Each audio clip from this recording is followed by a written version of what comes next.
To ask our student board member Val Maciel, representing Almastad High School, to lead us in the Pledge of Allegiance.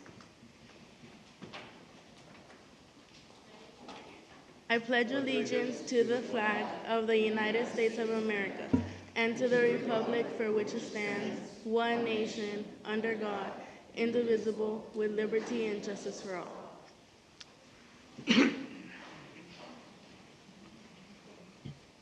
Let the roll call reflect that all board members and cabinet are present. Approval of the minutes. Is there a motion to approve the minutes of the regular meeting of September 5th, 2023? So moved. Mr. Duran, is there a second? Second, Mr. Alvarez, any discussion? Hearing none, calls for the question. All those in favor, say aye. Sorry, preferential vote. Sorry about that. All those in favor say aye. Aye. Any opposed? Any abstentions? Motion carries 6-0 with one preferential vote. Board meeting addenda. Dr. Mae Vollmer, is there any addenda to tonight's agenda? There is not. Thank you. Approval of agenda. Is there a motion to approve the agenda of the regular meeting of September 19th, 2023? So moved, Pierce. Is there a second? Second, Alvarez. Thank you. Any discussion? Hearing none, calls for the question. Preferential vote? Aye. All those in favor say aye. Aye. Any opposed? Any abstentions? Motion carries 6-0 with one preferential vote. And community staff student recognition, Dr. Mae Vollmer. Yes, I'd like to invite our Public Information Officer, Mary Perry, to join us at the podium.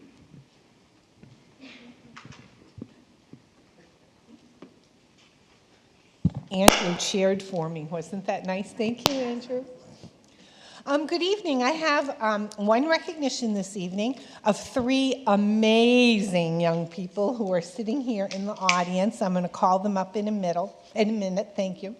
So I was made aware that there are as many as 500,000 children working in agriculture in the United States. The DSUSD Migrant Farm Workers Program has been working with our students for several years, and project facilitator Tricia Dorothy of the DSUSD Migrant Education Program shared that her students from this summer's program entered, are you ready for this? Entered the annual Association of Farm Worker Opportunity Program Migrant and Seasonal Farm Worker Children Essay and Art Contest. So Tricia, stand up and take a bow. The amazing Tricia Doherty. So the program is a concerted effort by the AFOP, the Association of Farm Worker Opportunity Program, for children of families who work in the field to help share their stories and document what it is like for young people to labor in the fields. And this year's theme, as you can see, was the children behind the food we eat. And winning submissions were selected by members of the Child Labor Coalition, and they will appear in the AFOP's Washington Newsline and be presented to key members of Congress. Yeah.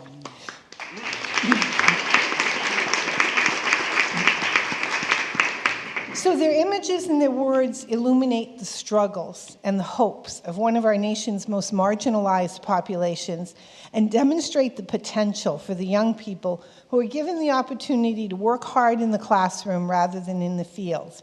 So it's no surprise that Tricia's students won first, second, and third place in the writing contest, a clean sweep, and second place in the art contest. And I know that Blanche gave you each one of these, and in here are the stories that the children wrote. And you can also see Carlos's artwork and his explanation that you can't see success, but keep trying, even if it's hard. It's the same person in the art. He tried and it paid off. So there's a young man in the field, and then there's a young man in cap and gown. So pretty terrific.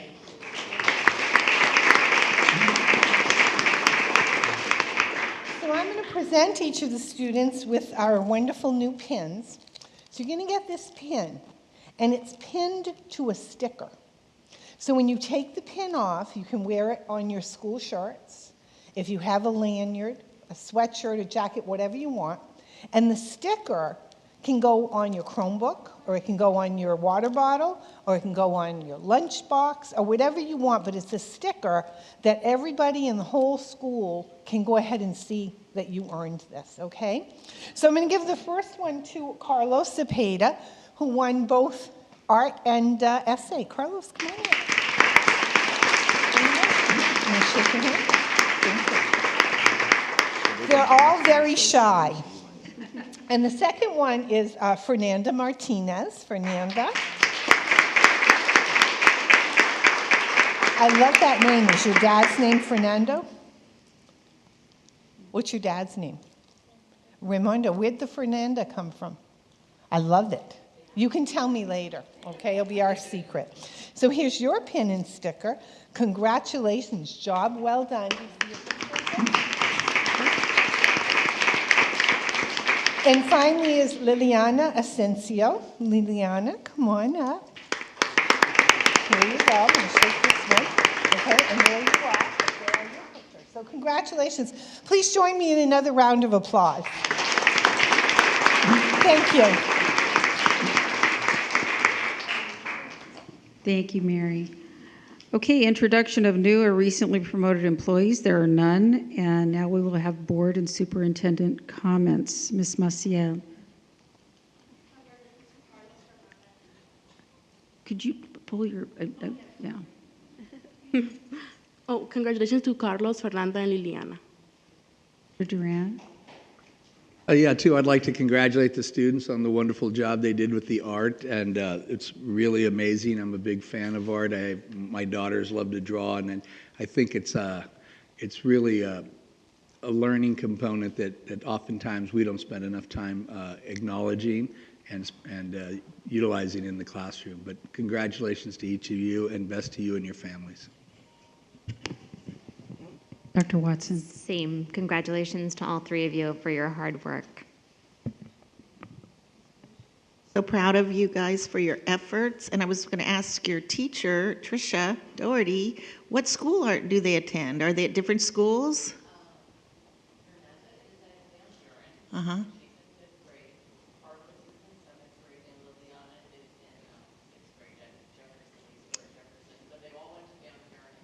Yeah.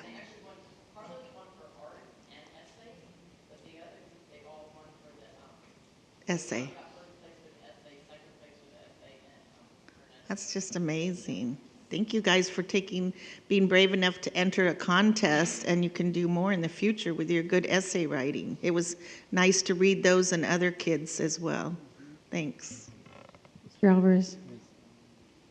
No, pues felicidades a los estudiantes y a los padres. Estamos orgullosos del esfuerzo que están haciendo.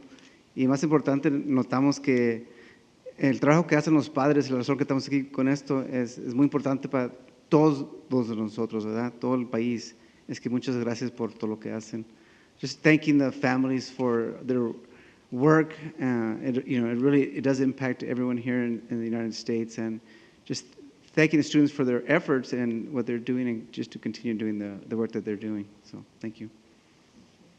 I just want to say congratulations on the awards and for your hard work, and it's so great for your parents to be here with you, and I'm sure they're so proud of you. Anyway, I love the stories, and I love that you are aiming high in your aspirations to further your education and to be a doctor or a dentist or whatever that you choose to do, and it's all because of the love and support that you have from your parents. So anyway, congratulations. Dr. Wellmore. Congratulations. Very, very proud of Liliana, Fernanda, and Carlos. So great job. Really, really well done. I also just wanted to comment that September 15th kicked off Hispanic Heritage Month. So I wanted to acknowledge that, and also that September 17th was National Constitution Day. So I know the week before and the week after there were different activities across classrooms all across the district. So. Okay, so we are all done with that, and anybody that would like to leave at this time before we continue the meeting, you can go and celebrate and have ice cream or whatever you're going to have, unless you'd like to stay for the meeting. So.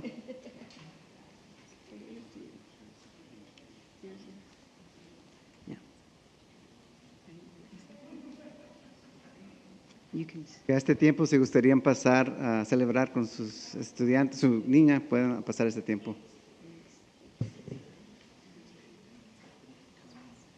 Okay. All right, now we are at public comments on open session items, communications from the floor in accordance with the bylaws of the board, number 9323, 62519. Time is reserved for oral communications by members of the Board of Education or by citizens.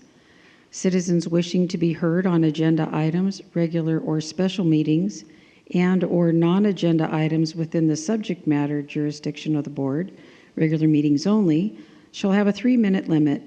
A total of 20 minutes will be reserved for public comment on each item. The board president, with concurrence of the board, may extend this time if deemed appropriate due to the number of citizens who wish to speak on an item. In accordance with the law, the board cannot take action on any matter not appearing on the agenda, as indicated in the bylaws of the board, number 9232.2, 62519. Individual speakers shall be allowed 3 minutes to address the board on each agenda, regular or special meeting, or non-agenda item, regular meeting. The board shall limit the total time for public input on each item to 20 minutes. Please be advised there is a possibility that some items discussed during public comment will not be developmentally appropriate for minors. We ask that parents use their discretion when choosing to remain in the boardroom during public comment. If you choose to leave the room, you may wait in the overflow location at the end of the hallway, and you will be notified when public comments have concluded. I don't have any blue. Okay, I guess there are no public comments. And information, there is none. Do you want to present that now or after the presentation? Okay. Staff conference items, Dr. May-Vollmer. All right, so the first staff conference item this evening is our Amistad High School ASB report, and I'll turn it over to our student board member to take us through that. Amistad High School has an amazing ASB report to present to the board, so sit back and enjoy. Because there were over 35 kids in each of my classes, I felt though I couldn't ask for help, and whenever I would, I'd be very anxious. More than anything, I have become a person who turns in all my assignments and feel motivated to succeed and graduate. Before, it felt like a goal I had but so far away, like maybe something I couldn't reach. Now it's closer than ever, and thanks to everyone at Amistad that has helped me, I will graduate. Before, I was messing around doing bad things, and now I stopped and started taking school more seriously now. Before, at my other school, I would skip class and show up to school late all the time. And I'm so much more social because the school is very small and it's easier to make friends. I'll change getting good grades and actually coming. I've joined ASB and ain't getting in trouble like I used to. I'm also set to graduate in third quarter. I was able to get my grade up really fast, and this was the only school I actually enjoyed going to because I feel like the teachers care about your grades and they are very supportive about any decisions you make. This school really makes me enjoy joining the student council and volleyball. I feel like Amistad helps me understand more things than I would have ever understood in a regular high school. Also, this school is much smaller than a regular high school, and I feel like I am able to stay focused and stay out of trouble. First became enrolled in Amistad my junior year and have been here ever since. I was enrolled at Indio High School. The school and the teachers were good for the most part, but I feel like the school was so packed in that it was hard for everyone to get involved. When you have a class of 40 students, it makes it harder on the teacher, so my grades are falling, but when I switched and came to Amistad, that's where my classes are more managed and a real connection between the students and the teachers started. They have taught me to be more responsible and take responsibility at this school. This school has taught me that even though things are small and we don't have as big as other communities as high school, the little people that take care of it can make it strong. Ever since I moved to Amistad, everything has gotten better for me. My grades, the teachers helping me, and me paying more attention. I haven't gotten one single F ever since I've been here, and I'm gaining all the credits in order to go back to my home school.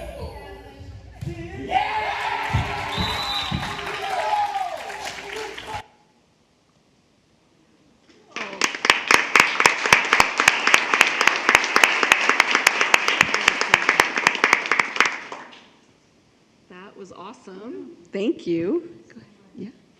We have a little gift that we'd like to present you with. It's been amazing to have you as a student board member for our last 2 board meetings, and we're really excited to watch just your year and your leadership at Amistad and what you do. But thank you for your service, and we want to just give you a little plaque.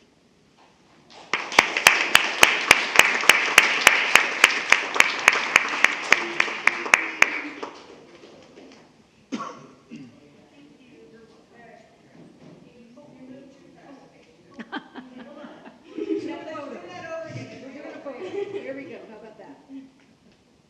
Thank you.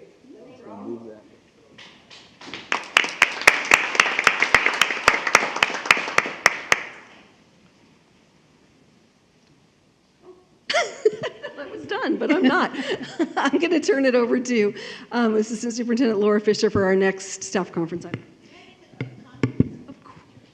I just wanted to say to the students and all of you that worked on the video, it was so nice to get students talking during. Sometimes the presentations, and there's nothing wrong with it, just show us pictures of everything, but to hear what you feel like and what helped you there, it makes a difference. I love seeing that connected to what you kids are really seeing. So thank you for going there and being successful and having good goals for yourselves. Thank you to the whole school community. I've gone there. The lunch ladies are very supportive. The staff out there watching during supervision, the whole community is very supportive. So I think that is obviously contributing to the success students are having. So thank you.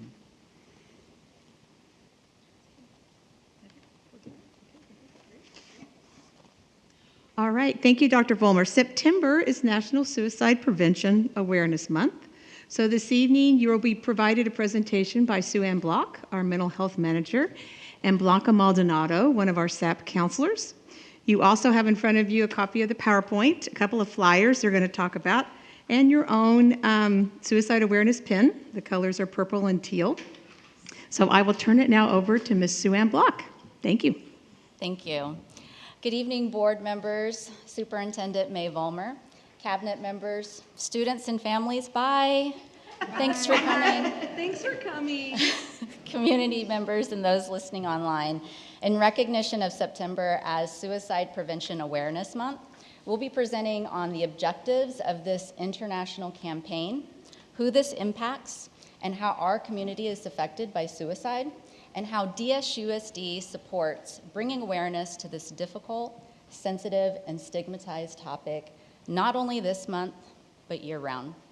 My name is Sue Ann Block. I serve as DSUSD's mental health manager, and my co-presenter this evening is Blanca Maldonado, who serves as a student assistance program counselor. Suicide is the act of intentionally causing one's own death.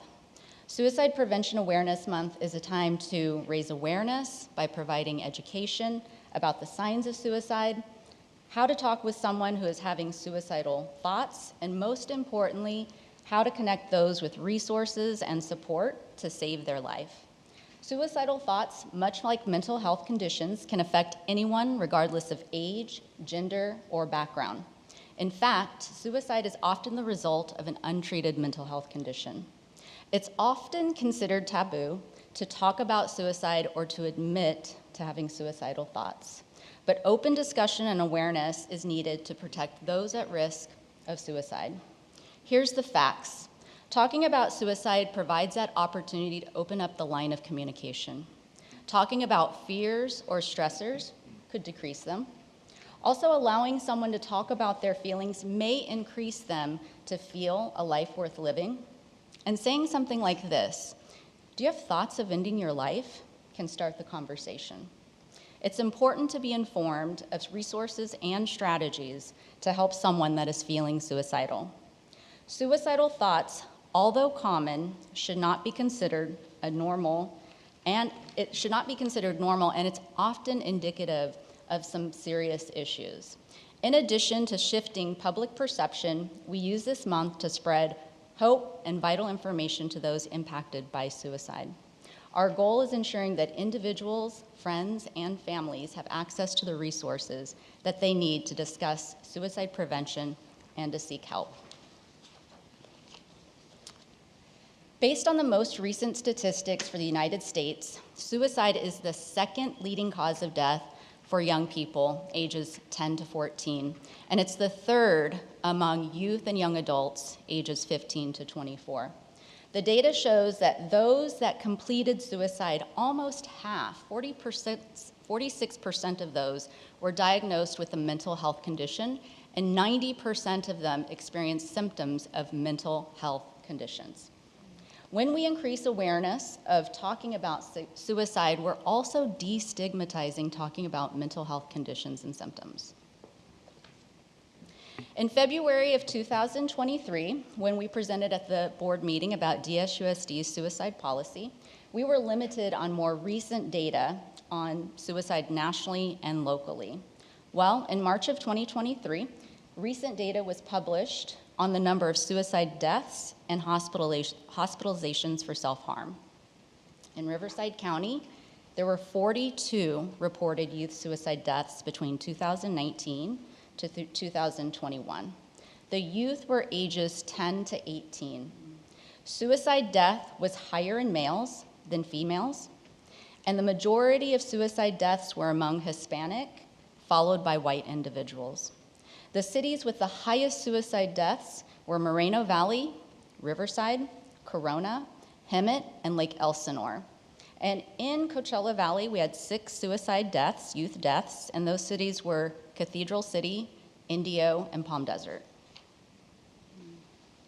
According to an article that was published in March of 2023 by the New York Times, a portion of American hospital beds were occupied by children with suicidal or self-harming behavior.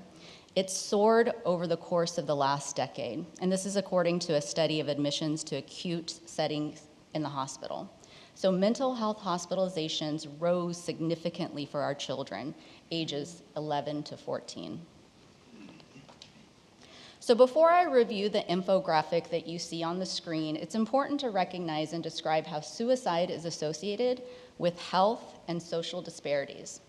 We know that suicide and suicidal behavior are influenced by negative conditions where people work, live, play, and learn. Social disparities can include racism and discrimination in our society, economic hardship, poverty, limited affordable housing, lack of educational opportunities, and barriers to physical and mental health resources.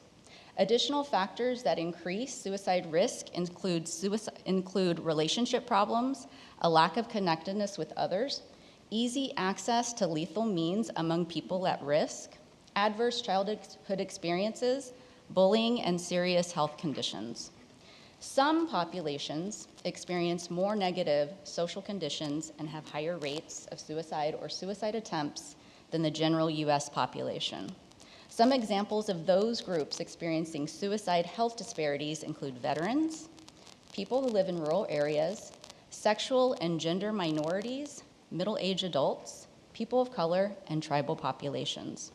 So we know that the pandemic heavily impacted our mental health, and those that were already vulnerable were even more impacted. So here's some of the data. This is pre-pandemic. Our Black, Indigenous, and youth of color in California experienced more depressive symptoms than their white peers. High school females across all races and ethnicities had made plans to attempt suicide more than boys. Our Black and Latina girls, nearly twice as likely to attempt suicide as Black and Latino boys. 22% of females seriously considered suicide, and nearly 12% of those had attempted. LGBTQIA+ teens, they continue to face extremely high levels of violence and mental health challenges. Those youth are more than 4 times as likely to attempt suicide than their peers. So having an awareness of these health and social disparities and addressing those in our community can help prevent suicide and suicide attempts. Schools are a key setting for suicide prevention. Children and teens spend a significant amount of time in school, and teachers and other staff who interact with students daily are in a prime position to recognize the signs of suicide risk and make those appropriate referrals. When we think about protective factors that prevent suicide, schools are a place where students have relationships with caring adults, have psychological safety. It's a place where there's predictability, there's a sense of belonging, opportunities to build resilience, access to health care and social emotional resources, and educational opportunities.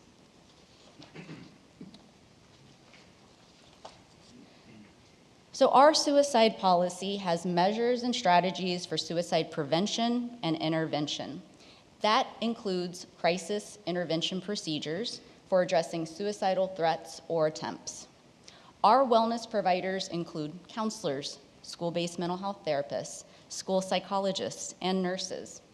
And the following data that you see there on your screen is the number of suicidal concerns that resulted in a trained wellness provider gathering additional information to determine the support for the student and their family.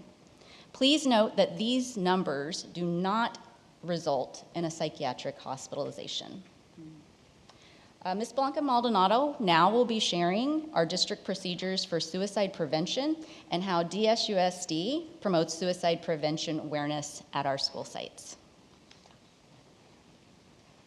Good evening. As a district, we are in a position to recognize the warning signs of suicide and to offer referrals or assistance. DSUSD suicide prevention policy ensures that we have the measures and strategies in place for students K through 12 who are at risk. Back in December 2020, in the middle of the pandemic, we started a committee to strengthen the support and procedures in place for suicide prevention and postvention. The contributed individuals are a couple of school principals, school counselor from each level, and you can see one of them, Veronica Davis, a school nurse, therapist, school psychologist, and we were fortunate enough to have a suicide prevention consultant through our county program. Since 2020, our procedures has been evolving from risk assessment to safety planning to now using the informational gathering tool Suicide Concern from the American School Counselor Association.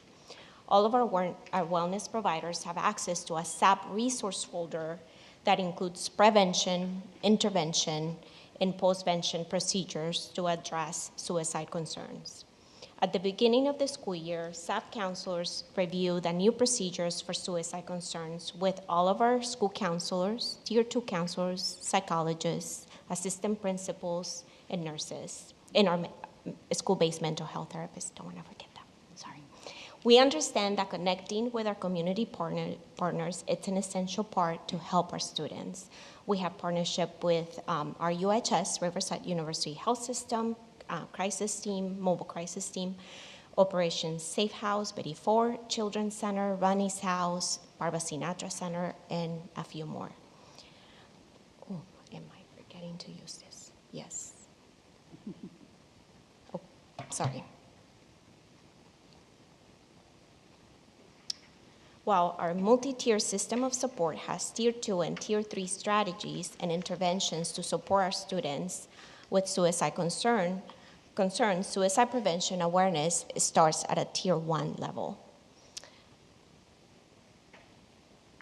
Assembly Bill AB 748 requires each school district in California serving pupils in grades 6 to 12 create a poster that identifies approaches and shares resources regarding pupil mental health. You can find ours posted on our district website and school sites.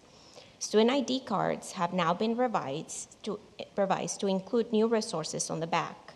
Student Support Services is asking each school site to directly present and discuss these resources through classroom presentations, school assemblies, or any other similar formats. These important changes are intended to make it easier for middle and high school students to access counseling services, even when they're not in the school. They can learn more also about fentanyl awareness and use that PSST World Anonymous reporting tool that we have on our website. requests for assistance, the RFAs, are not referrals for emergency purposes. We have resources available to help parents and students to contact outside agencies beyond our regular school hours.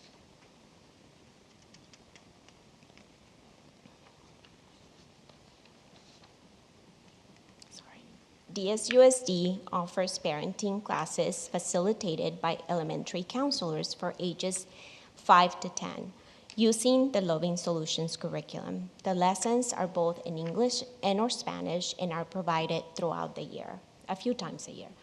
One of our parents who attended one of these meetings back in March, wrote in one of the comments, she said, "The reason I was interested in signing up for these classes is because I was feeling some frustration with meeting my parenting goals.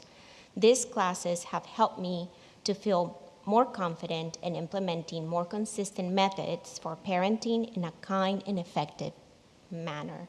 Cristina Fontes, who's one of our Tier 2 counselors, she said, is a fabulous instructor, and I will definitely recommend to other parents in our school district. Student Support Services also partners with Partners Against Violence, and they were providing monthly virtual parenting workshops, and they were covering topics of online safety, teen dating violence, and how to help their child, Sexual Assault Awareness Month for parents and caregivers. Also, in our DSUSD social emotional website, we have regular updates regarding parenting classes provided by Riverside University Health System. We also have provided workshops for fentanyl education provided with partners with Ronnie's House, Eisenhower, and also our own school nurse. Suicide prevention activities are year-round, as Ms. Wan mentioned. Here is a list, as you can see on the slide, of they are provided, all of those activities by school counselors, but I'd like to highlight a couple of them. I'm not sure if you got a copy of the flyer. Would start with hello, yes. So that's one that we have from Jackson Elementary and Amelia Earhart. Those are either posted on the school website or they're going home with the students. At a secondary level, for example, like Quinta High School, you can see a picture there. They started the heart wall last week to post positive messages with the students. We have additional activities, morning announcements, morning greetings at the entrance, lunch games, and many, much more. Now, planning ahead, we want to continue to grow and to strengthen our protocol. We have a couple of trainings coming up in October for school counselors and our mental health providers. We also have a training in February for school principals. Our UHS, our Riverside University Health System, our partnership with them, they will provide the training. It's called QPR. It's Question, Persuade, and Refer. It's an evidence-based program that provides information on how to identify those warning signs and how to have that conversation with students. We now have also a designated mental health nurse funded by Desert Healthcare Grant, and she's helping us with all of our suicide concerns, reentry plans. She really helps with medication management, with safety and injury prevention. And we also want to establish communication with our with our community hospitals and psychiatric units to inform us if the student was hospitalized so that we can help them transition back to the school, because a lot of times we are not aware, okay? And lastly, behavioral health staff will provide training for our staff throughout the year. So we'll continue with that training. Well, this concludes our presentation. Do you have any questions? Do you have any questions, Mr. Duran?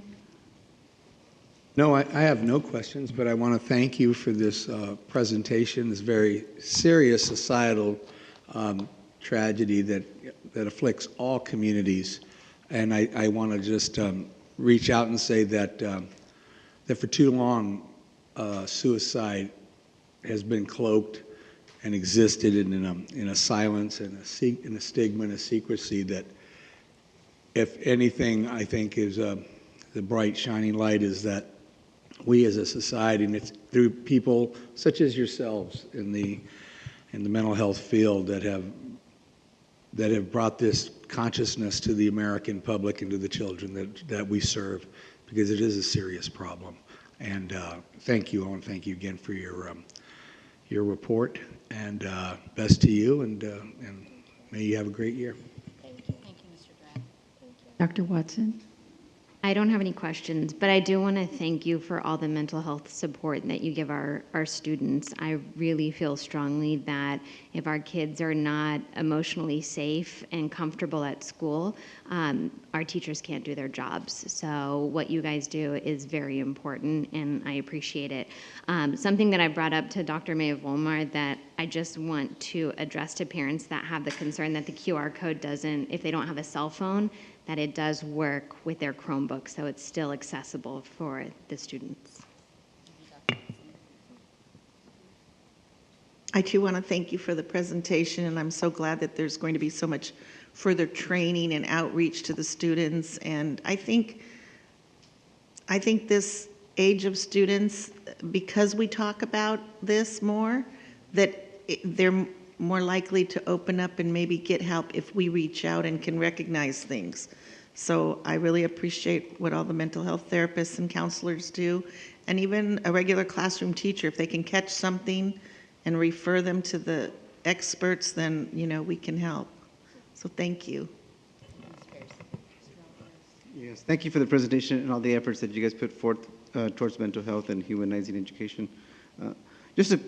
I was just wondering, when a student calls the number or texts the suicide number, is that local, Riverside County? Is that national?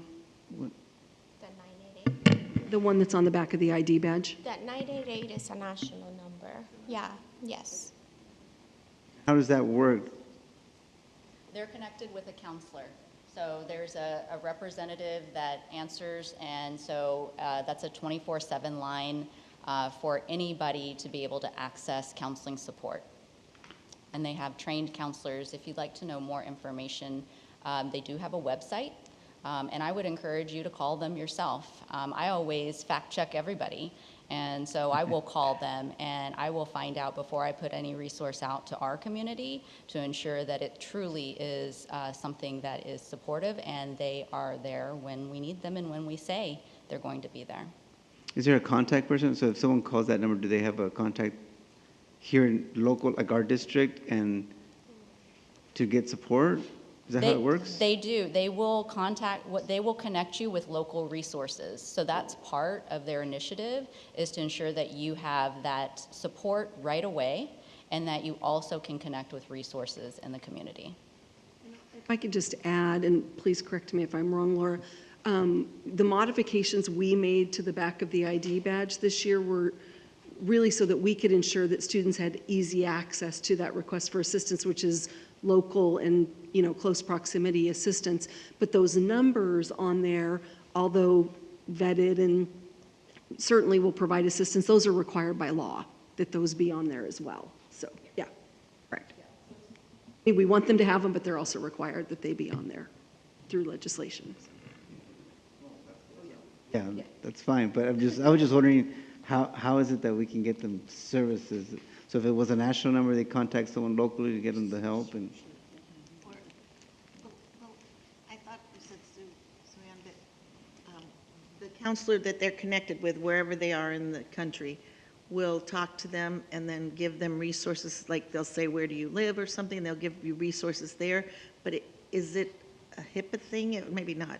Are they allowed to then contact, if they got out of the student, what school do you go to, what city are you in? Are they allowed then that counselor to contact our district and say, "I had a call from this student, could you check in on them"? They would not do that. No. Okay. No. But any crisis contact doesn't require any consent. That's the same thing that happens within our school, is that when there's a crisis, we need consent when we're providing behavioral health services, but when there is a crisis, we can be able to make decisions to save a life. I have no questions because the report was so thorough. You answered everything that was coming up in my head before to even ask you. So, but thank you. I really appreciate what you do. And anyway, it's very much needed and very much appreciated. So thank you so much.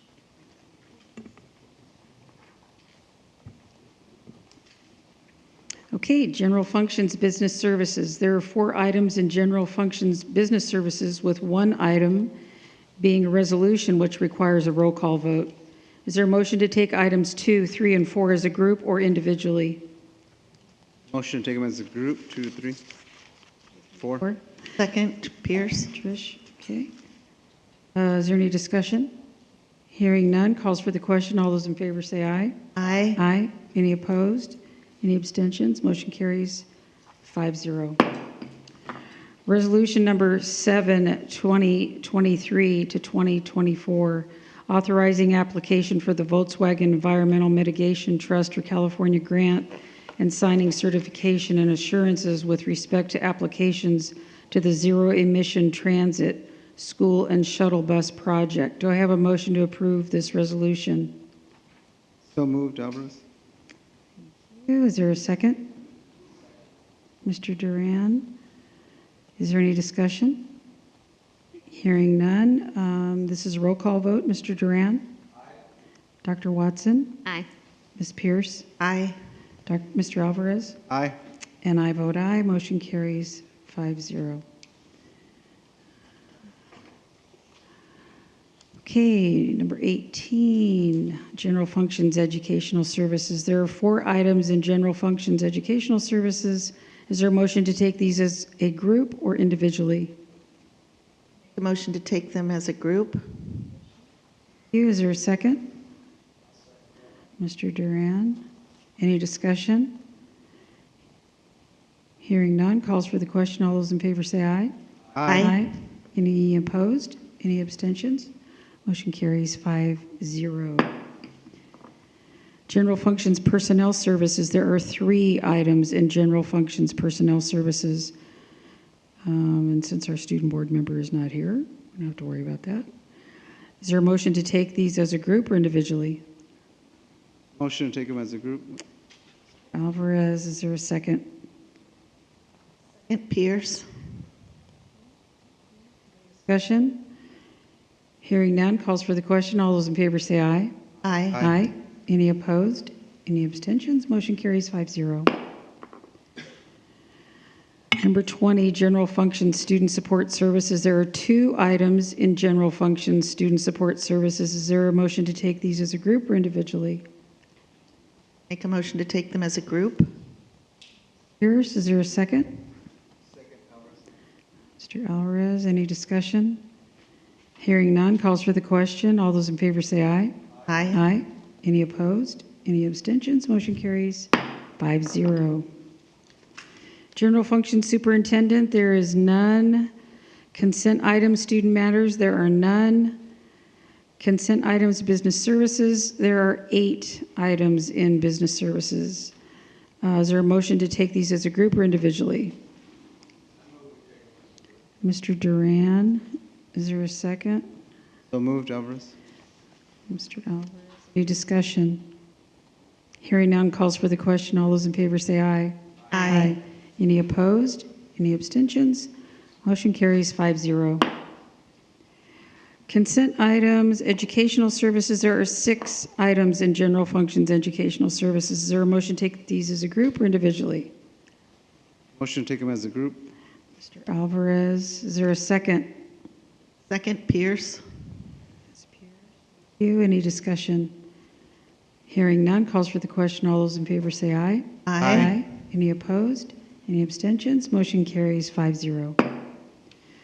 Number 25, consent items, personnel services, there are none. 26, consent items, student support services, there are 3. Is there a motion to take these as a group or individually? Motion to take them as a group. Perez, is there a second? Second, Pierce. Ms. Pierce, any discussion? Hearing none, calls for the question. All those in favor say aye. Aye. Any opposed? Any abstentions? Motion carries 5-0. Number 27, consent items, Superintendent. There is none. Personnel action certificated. Dr. Hyde. No report, no retirements to report today. Gosh, that's a shock. Wow. Wow. Okay, so there's no voting on that. Okay, what about classified? Oh, we don't have to vote on anything because. Oh, is there? Oh, sorry. Okay, sorry, guys. Is there a motion to approve the recommendation for certificated? So moved, Alvarez. Mr. Alvarez, second. Mr. Duran, any discussion? Hearing none, calls for the question. All those in favor say aye. Aye. Any opposed? Any abstentions? Motion carries 5-0. Okay, Dr. Hyde, sorry, classified. Okay, I'd like to draw your attention to the classified attachment. And under this personnel item, we have one retirement, and that's Diane Arias from special education, where she served as an office technician, and she's retiring after 20 years of service to Desert Sands. So congratulations, Diane. Okay, is there a motion to approve this recommendation? So moved, Pierce. Mr. Trish and Mr. Duran. Any discussion? I just want to say Diane is a really good friend of mine, and I'm super excited for her. And now she can go to our ladies' lunch that we meet every month. So we're super excited. So congratulations, Diane, and I look forward to seeing you. Okay, all those in favor say aye. Aye. Any opposed? Any abstentions? Motion carries 5-0. Okay, call out of closed session actions, Dr. May-Vollmer. Yes, we have two this evening. In closed session, agenda item 3.1, the board approved the appointment of the following individuals. Jason Mills to the position of Senior Director of Special Education, passed on a motion by Trustee Alvarez and seconded by Trustee Pierce. It was a unanimous vote of 4-0. Also in closed session this evening, item 3.2, the board took action to accept the suspension of certificated employee 270877, classroom teacher, under the progressive disciplinary procedures, passed with a motion by Trustee Dr. Watson and seconded by Trustee Alvarez. The motion carried 4-0 unanimously. And that's it. All right, thank you. So suggestions for future agendas that receive at least 3 votes. Mr. Duran? Dr. Watson? I have none. Ms. Pierce? None. Mr. Alvarez? None. And I have none.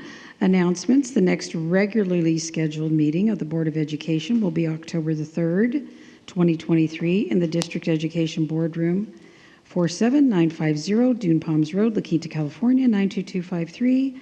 We do not need to reconvene to close session, and this meeting is adjourned at 7:48 p.m. Thanks, everybody.